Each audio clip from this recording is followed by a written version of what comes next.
In ancient China, the imperial harem was not only a place filled with grandeur and imperial favor but also a perilous arena rife with power struggles. Every concubine who entered the palace harbored the dream of becoming the empress. However, the reality was often harsh. When they fell out of favor, a tragic fate usually awaited them. Hello, everyone, welcome to Liangzai Studio. Today, from the perspective of political struggles, we will explore the concubines in Chinese history who met with misfortune after losing favor, revealing the brutal truth of the power games in the ancient Chinese imperial harem. When the Han Dynasty was first established, the country was still unstable, and various forces in the court were secretly vying for power. Emperor Gaozu of Han, Han Gaozu, Liu Bang, was busy consolidating his rule, while the imperial harem was also in turmoil with constant battles for favor and power. Empress Lü, Liu Bang's wife, was a shrewd woman who had amassed a lot of connections and influence while accompanying Liu Bang in founding the dynasty. On the other hand, Lady Qi, Qifuren, Liu Bang's concubine, was young, beautiful, and skilled in singing and dancing. She charmed Liu Bang greatly, and they had a son together. Relying on Liu Bang's favor, Lady Qi often whispered in his ear, hoping that he would make her son the crown prince and replace the son of Empress Lü. Eventually, Liu Bang was persuaded by Lady Qi and publicly proposed the idea of changing the crown prince in the court. This enraged Empress Lü. She quickly sought the help of a well-known minister to persuade Liu Bang, barely managing to preserve the position of her son as the crown prince. Before his death, Liu Bang was aware that Lady Qi would surely be in danger. So, he made Lady Qi's son the king of Zhao, hoping that Lady Qi could follow her son to the fiefdom and avoid getting involved in the feud with Empress Lü. However, as soon as Liu Bang passed away, Empress Lü immediately began her revenge. She started persecuting Lady Qi even before the latter could set off for the fiefdom. First, she had Lady Qi imprisoned in a place within the palace where people did menial chores and forced her to pound rice. Lady Qi, oblivious to the approaching danger, still hoped that her son, who was miles away, could come to her rescue. Empress Lü, on the other hand, was wary of Lady Qi's son. So, she sent someone to deceive the king of Zhao, Lady Qi's son, and lure him back to the palace, then devised a plan to poison him to death. With her son gone, Lady Qi lost all her support. Empress Lü then became even more unrestrained. She had Lady Qi's hair shaved off, her hands and feet cut off, her eyes gouged out, her ears deafened, and forced her to drink a drug that rendered her mute. Finally, she threw Lady Qi into the latrine and triumphantly called her a Renzhi. In the end, Lady Qi endured excruciating pain in the latrine for several days before she died. This kind of punishment was custom-made, a direct manifestation of the fate that befell the losers in the power struggles among concubines in the ancient Chinese imperial harem. During the reign of Emperor Wu of Han, Han Wudi, Liu Che, the Han Dynasty reached its peak in terms of national strength. However, beneath the surface prosperity, the struggles within the palace became even more intense.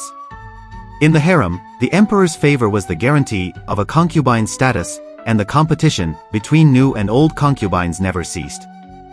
When Wei Zifu first entered the palace, she was just a singing and dancing servant of a Han princess. Once, Han Wudi saw her at the princess's residence and was immediately smitten, bringing her into the palace. At first, Han Wudi doted on her, and Wei Zifu gave birth to a son for him. She was then made the empress, and her son was named the crown prince. During this period, Wei Zifu's family also benefited. Her younger brother, Wei Qing, and her nephew, Huo Qubing, became outstanding generals. However, as time went by, Wei Zifu grew old and lost her youthful beauty. Emperor Wu's attention gradually shifted to other young concubines. Although Wei Zifu was still the empress, she had actually fallen out of favor. Some malicious concubines, in collusion with treacherous ministers, framed Wei Zifu's son, the crown prince. They secretly buried witchcraft dolls used to curse the emperor in the crown prince's palace and then accused the crown prince of doing it. When the crown prince wanted to explain to the emperor, the treacherous ministers stopped him. In the end, The crown prince had no choice but to lead people to kill the treacherous ministers, but this act was wrongly accused as an attempt to rebel. When the emperor learned of this, he was furious and sent the prime minister with an army to attack the crown prince. Wei Zifu knew how dangerous her son's situation was. She took out the empress's seal and mobilized the palace guards to help her son. But the crown prince was defeated in the end and committed suicide. Emperor Wu sent someone to take back Wei Zifu's empress seal. Although he didn't explicitly depose her as empress, in fact, it was no different from deposition. After seeing her son's body, Wei Zifu was devastated and hanged herself in her palace. She had risen from a singing girl to the empress but was eventually involved in the cruel political struggle while trying to protect her son, losing her life. Her family also suffered, and dozens of people were killed. During the Three Kingdoms period, China was in chaos, and various political forces were constantly at war. In such an environment, the power struggles in the palace were also extremely intense. After Cao Cao's death, his son Cao Pi established the Wei Kingdom, and the internal conflicts in the palace gradually emerged. After ascending the throne, Cao Pi made his wife Jung Fu the empress. Jung Fu was originally someone else's wife and was taken as a spoil of war by Cao Pi after he defeated his enemy. Cao Pi was attracted to her at first sight and married her. Jung Fu was very beautiful and had a virtuous personality. She took good care of Cao Pi's life and was extremely filial to Cao Pi's mother, winning the favor of the Empress Dowager.